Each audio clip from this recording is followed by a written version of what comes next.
முடியுமே தவிர்த்து சும்மா எல்லா இடத்துலையும் போய் நாங்கள் டெய்லி நாங்கள் சர்வாயுத வர்க்கத்தை தடுத்து கொள்கிறோம், சும்மா வாயில் இந்த நம்ம வர்ஷிப் சாங்ஸில் தான் பாடுறாங்க, அது மாதிரி பாடிட்டு இல்லை sorry, that is not real biblical real Christian and இதில் வராது. சர்வாயுத வர்க்கத்தில் டீப்பாக போகணும். சத்தியமின்னு அரைக்கட்சியாகவும் ஒன்று மார்க் அவசம் ஒன்று இருக்கும், தலை சீர ரட்சிப்பின் நம்பிக்கை என்ன. First are you saved?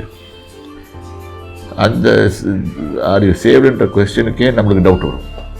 நம்மளுக்கு ஒரு பிரச்சனைன்னு வரும்போது, நம்மளுக்கு ஒரு பிரச்சனைன்னு வரும்போது கர்த்தரோட இருக்கிறாரு அந்த டவுட் வருதே, அதே ரட்சிப்பின் நம்பிக்கைன்னு இந்த தலை சீராவை இழந்துட்டோம்.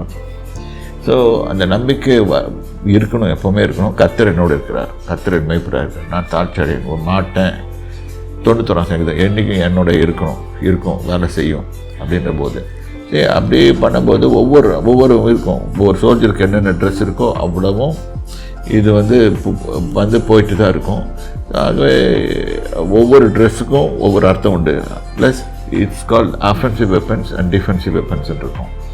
God has given us offensive weapons and defensive weapons and offensive weapons. பொதுவாக டிஃபென்சிவ் வெப்பன்ஸ்லேயே நம்ம வீக் ஆகிடுவோம். பிசாசு கரெக்டாக எந்த இடத்துல டிஃபென்சிவ் வெப்பன்ஸ் இருக்கோ அங்கே தான் வந்து அட்டாக் பண்ணுவோம். எக்ஸ்பிளைன் பண்ணுங்களா? டிஃபென்ஸ்னா எப்படி, ஆஃபென்ஸ்னா எப்படி? நீங்கள் எப்படி பைபிள் எடுத்து படிங்க. 6ஆம் அதிகாரத்தில் நீங்கள் பிசாசின் தந்திரங்களோடு எதிர்த்து நிற்கிற தக்க திராணி உள்ளாகும்படி தேவனுடைய சர்வாயுத வர்க்கத்தை தடுத்துக் கொள்ளுங்கள். இந்த சர்வாயுத வர்க்கம்ன்றது நிறைய பேர் தெரிய மாட்டேங்குது. ஏனெனில் மாம்சத்தோடும் இரத்தத்தோடு மட்டுமல்ல, நமக்கு இரத்தத்தோடு மட்டுமல்ல துரைத்தனங்களோடும். துரைத்தனம்னா அத்தாரிட்டிஸ், துரைத்தனங்கள். இப்போ ஒருத்தன் வரான், அவன் பக்கத்து வீட்டுக்காரன் வரான், அவன் பெரிய ஆள் உன்னோட இது இருக்கான், அவன் ஒன்றுட்டா உன் மேலே அதிகாரம் செலுத்துகிறான்.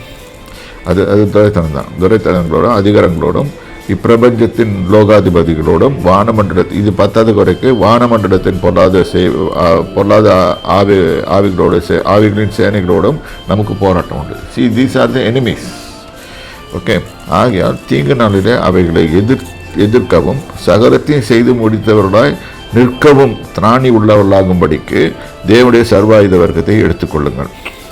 சத்தியம், இதுதான் ஃபஸ்ட்டு, இதுதான் முதல்ல சொன்னேன். சத்தியம் என்னும் கட்சியை ஒரு சோல்ஜர் எடுத்து பார்த்திங்கன்னா அவனுக்கு ஃபஸ்ட்டு இங்கே பெல்ட் தான். பிசாசு தாக்குறது இடுப்பு தான். இடுப்பை அடித்து உடைச்சிட்டான்னா உங்களால் நிற்க முடியாது. ஸோ சாமி ஆண்டவர் என்ன சொல்கிறாரு, சத்தியம்ன்றது இடுப்பில் தான். ஸோ